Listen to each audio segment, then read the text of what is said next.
Hello, friends. Hope you all fine. This is Astrologer Saroj. Do subscribe the channel.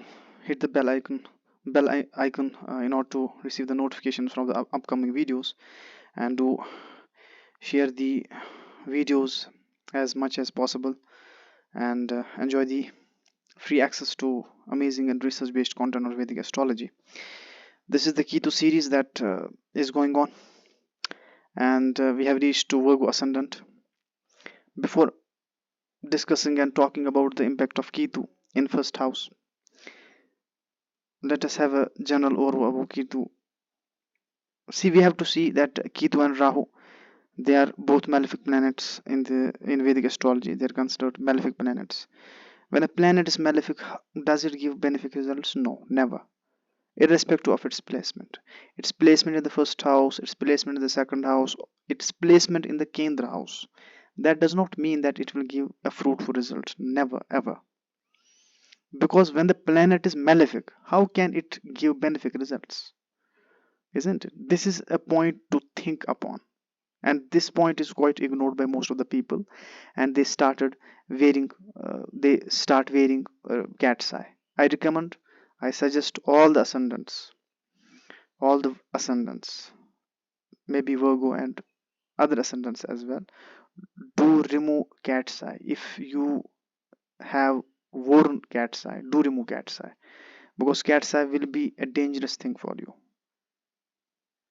You might have been facing problems in life due to cat's eye, but it's unknown to you, because I have received such clients. I have faced such clients. I have given consultation to most of the clients who have been wearing cat's eye since long, and they have been facing problems due to cat's eye. So this is the one of the most important thing that needs to be analyzed.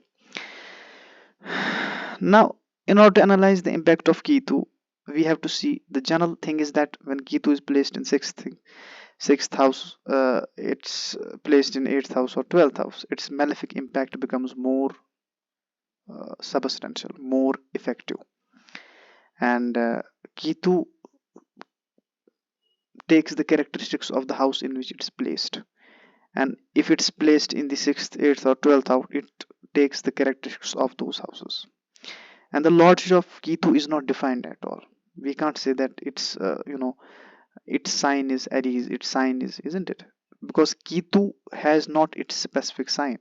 It does not have any effects its specific house, as in case of moon has its houses, Cancer, Mercury has Virgo, isn't it? So it does not have any specific sign. So that is a challenge for all the ascendants, and its lord become in the sign in which it's placed. In this case of Virgo ascendant chart, in this Kanya Lagna, its lord is Mercury, because it's placed in Virgo, and the impact of Ketu will be pronounced in this chart depending on the relative strength of Mercury. If the Mercury is 100% strong, the impact of Ketu felt will be low. If the strength of Mercury is quite low, if Mercury is utterly weak in the chart, so the influence of Ketu will be different, and still it will depend on the nature of Ketu in that chart. We can't say that in every chart that when Mercury is weak, that Ketu is placed in the first house, Mercury is utterly weak and the person will face problems. No, the relative problem, the relative impact in every chart is different. We can't generalize like that every Virgo will face the problems. No, the the nature of the chart varies from Lagna to Lagna, from person to person, from native to native, isn't it? Now, in this chart, we have seen that Ketu is placed in the first house. It will give malefic results. The fruitful results will not be enjoyed by the native. In extremely exceptional cases, Ketu gives beneficial results to some extent. And the impact of Ketu becomes more malefic when Ketu itself is afflicted by other malefic planets. For example, if Ketu is afflicted by Mars in a Virgo ascendant chart, if Ketu is afflicted by Sun in a Virgo ascendant chart, the impact of Ketu will be more malefic, because it's becoming more malefic due to affliction of malefic planets to Ketu. And if Ketu is forming close conjunction with Mercury, that's a problem again. If Ketu aspects other planets, and if the aspects and conjunctions that Ketu is with, that aspects and conjunctions are defined, that will create dangerous problems in a chart. So in order to analyze the impact of Ketu, we have analyzed it. We have divided the impact of Ketu in two categories. One is long-lived impact, another is short-lived impact. Long-lived impact, what we define, long-lived impact is the impact that does not depend on the time period of Ketu in operation. In other words, a native faces the problems irrespective of Antardasha or Mahadasha of Ketu. The problem faced by the native due to Ketu that persist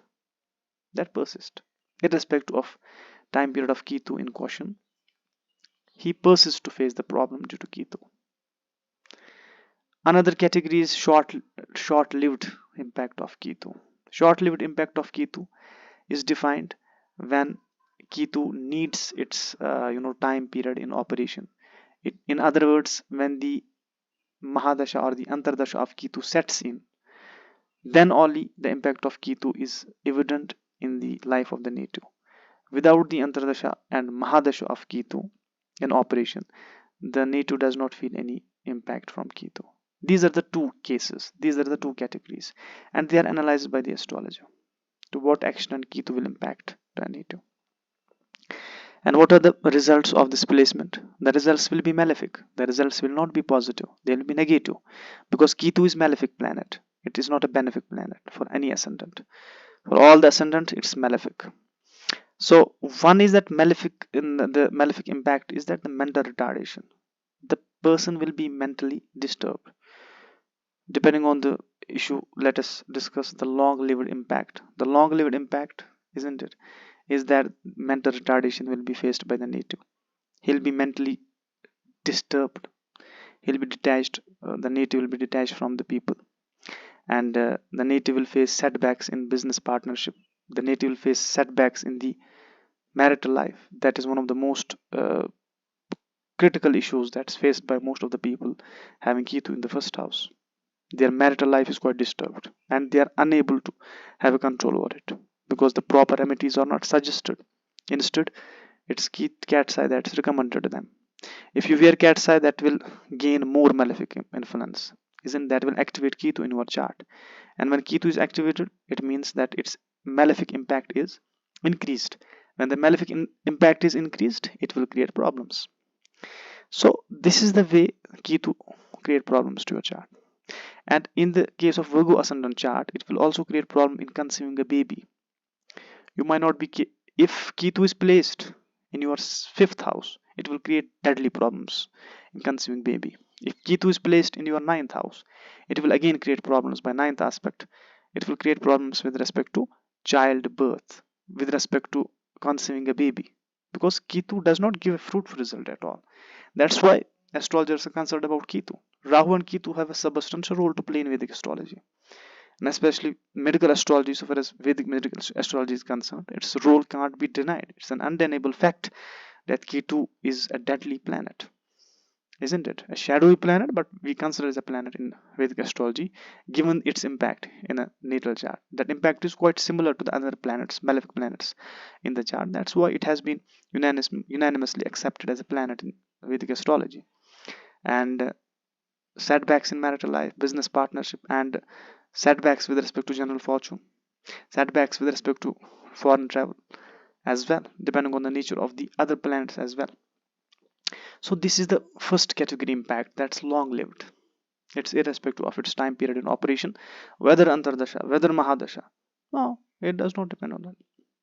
The other type of impact is short lived. Short lived impact is defined when the time period of Ketu is in operation. In other words, the native starts facing the problems due to Ketu in 1st house only when its time period, maybe Antardasha or Mahadasha, that sets in.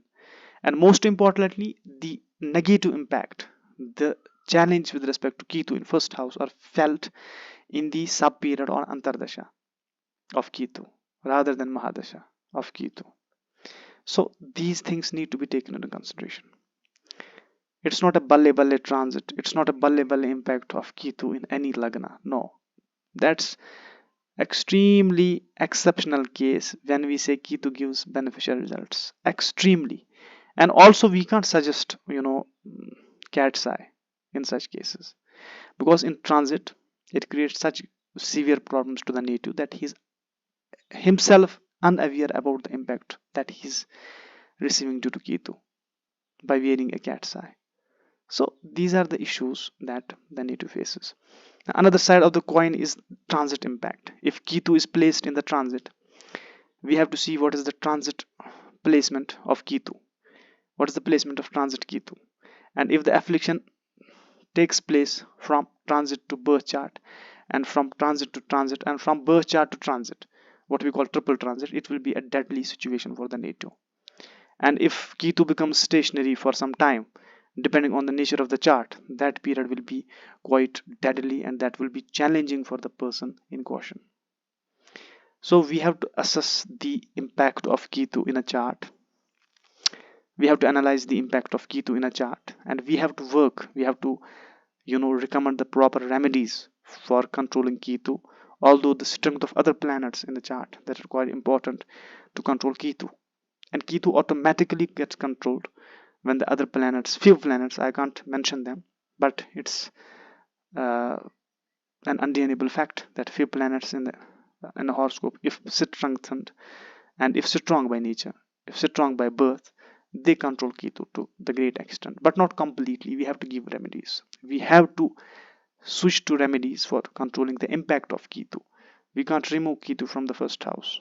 We only talk about the impact of Ketu, and we have to lessen, we have to decline, we have to decrease the impact of Ketu in the first house.